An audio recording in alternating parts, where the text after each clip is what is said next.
Wahitimu hao wamefanya bidii kufikia hatua hii muhimu katika maisha yao.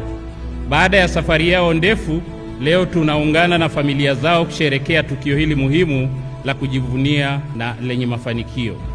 Mheshimiwa Mkuu wa Chuo, napenda pia kuchukua fursa hii kuwashukuru na kuwapongeza watumishi wote wa chuo kwa juhudi na kujitolea kwao katika kuhakikisha kuwa wahitimu hawa wanahitimisha masomo yao salama na kufanikiwa kutunukiwa vyeti leo hii.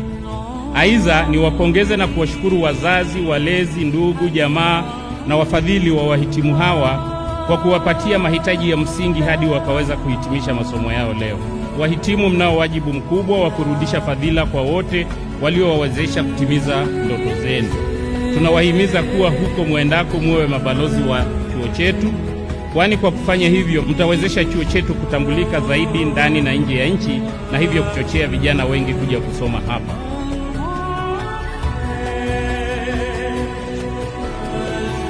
Kwa mamlaka niliyokabidhiwa, natangaza mkusanyiko huu kuwa ni mahafali ya 11 ya Chuo Kikuu cha Ushirika Moshi.